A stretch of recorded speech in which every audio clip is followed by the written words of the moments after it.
Dear children, very good morning to all of you. NEET और JEE के schedule आ चुके हैं प्यारे बच्चों, तो आप लोग उसके अकॉर्डिंग वर्क करना शुरू करिए और हमारे चैनल को लाइक और सब्सक्राइब करें जिससे हमें बूस्टअप मिले। राइट, तो हम लोग पहला क्वेश्चन करते हैं आज का। A long solenoid of radius 1 millimeter has 100 turns per millimeter। कितने टर्न्स हैं? 100 टर्न्स। नंबर ऑफ टर्न्स आप लिखें 100 पर मिलीमीटर मीन्स यहाँ पे लेंथ जो है वो पर मिलीमीटर है, मीटर में कन्वर्ट करेंगे ये हो जाएगा 10⁻³ metre. If 1 ampere current flows in solid, कितना करंट फ्लो हो रहा है? 1 ampere. So the magnetic field strength at the centre of the solid, ये किसकी बात हो रही है? सॉलिड। सॉलिड का मैग्नेटिक फील्ड कितना होगा? तो आप जानते हैं सॉलिड का मैग्नेटिक फील्ड का फार्मूला क्या है? B=B0NI होते हैं। B=B0NI। तो यहाँ पे टोटल नंबर ऑफ टर्न्स हैं, तो इसको आप कन्वर्ट कर लीजिए। This can also be written as μ0 और n की जगह हम लिख सकते हैं n/L × I। तो b का वैल्यू अब क्या हो जाएगा? μ0 का वैल्यू यहाँ पर सब्स्टिट्यूट करें, μ0 का वैल्यू हो जाएगा 4π × 10⁻⁷, क्योंकि आप जानते हैं μ0/4π इज इक्वल टू होता है 10⁻⁷। तो μ0 का वैल्यू कितना हो जाएगा? ये क्रॉस मल्टीप्लाई करिए, 4π × 10⁻⁷ हो जाएगा। तो 4π × 10⁻⁷। टोटल नंबर ऑफ टर्न कितना है? 100। यहाँ पुट कर लीजिए। करंट कितना है? 1 एम्पियर, 1 हो गया। और L का वैल्यू कितना है? 10⁻�3। राइट, सॉल्व करते हैं। B का वैल्यू क्या हो गया? 4π, ये हो जाएगा 10⁻⁷, इसको ऊपर ले जाइए, +3 हो जाएगा। यहाँ 10⁻² है तो ये हो गया 10⁻⁵। राइट, तो B = ये 4 और पाई का वैल्यू क्या है? 3.14, ये हो जाएगा 10⁻⁷ + 5, ये हो गया -2। राइट, तो अब इसको मल्टीप्लाई कर लेते हैं। क्या हो जाएगा? मल्टीप्लाई कर लीजिए। 4 × 16, 4 × 4 1, 5, 4 × 3 = 12 × 10⁻² टेस्ला। तो इसका आंसर क्या हो जाएगा? इसका आंसर हो रहा है, देखिए 12.56 × 10⁻²। ये तो पहला आंसर करेक्ट हो जाएगा। Children, see this question. A thick current carrying a cable of radius r carries a current I uniformly distributed across its cross section. The variation of magnetic field due to cable with the distance r from the axis of the cable is। ये 4 option given है, आपको बताना है कि ये कौन सा option सही होगा। और ये किसकी बात कर रहा है? केबल। तो केबल का हम क्रॉस सेक्शन ले लें, ठीक है। तो अगर मान लीजिए इसका रेडियस r है and this is small r का वैल्यू, मतलब ये जो क्रॉस सेक्शन है यहाँ सेंटर से जब हम चल रहे हैं ये r का वैल्यू बढ़ रहा है, ठीक है। तो सेंटर से जब हम इसके सर्कमफ्रेंस की तरफ बढ़ते हैं तो r का वैल्यू इंक्रीज होता है और मैग्नेटिक फील्ड भी इंक्रीज होता है।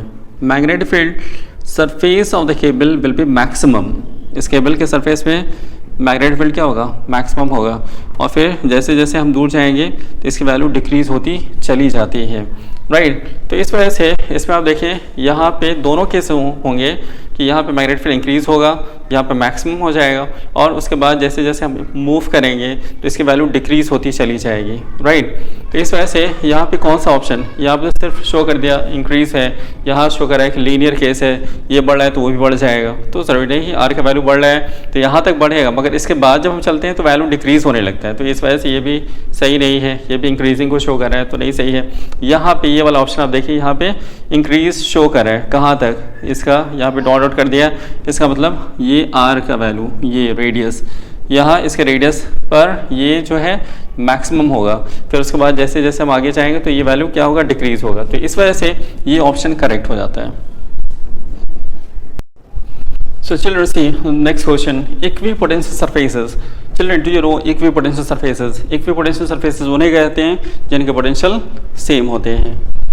तो क्या दिया? Equipotential surfaces are closer in regions of large electric field compared to region of lower electric field। जहाँ पे इलेक्ट्रिक फील्ड ज़्यादा होता है वहाँ पे equipotential surfaces क्लोजर होते हैं, ये ऑप्शन करेक्ट है। Will be more crowded near sharp edges of a conductor. Conductor के शार्प एजेस पे वहाँ फील्ड ज़्यादा होता है तो वहाँ पे equipotential surfaces क्राउडेड होते हैं, बिल्कुल होते हैं। Will always be equally spaced. तो अब देखिए जब ये क्लोजर हो सकते हैं तो इक्वली स्पेस, हमेशा इक्वली स्पेस कैसे होंगे? तो इस वजह से ये वाला रॉन्ग हो जाएगा। Both first and second are correct, तो इस वजह से ये ऑप्शन बिल्कुल सही है।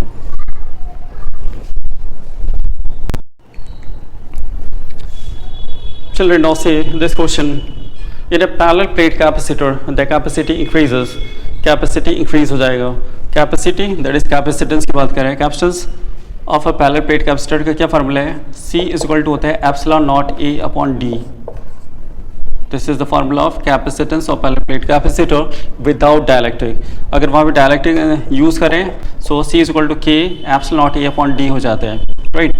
तो यहाँ पे क्या करें? In a parallel plate capacitor, the capacity increases. Capacitance बढ़ जाएगा कब? If area of the plate is decreased. यहाँ पे देखिए जो terms है उसके बारे में. ये क्या है? Permittivity. This is area of the plate and this is distance between plates. ये दो पैरेलल प्लेट है, इनके बीच का जो डिस्टेंस है this is small D and इसका एरिया जो है area plate is denoted by A.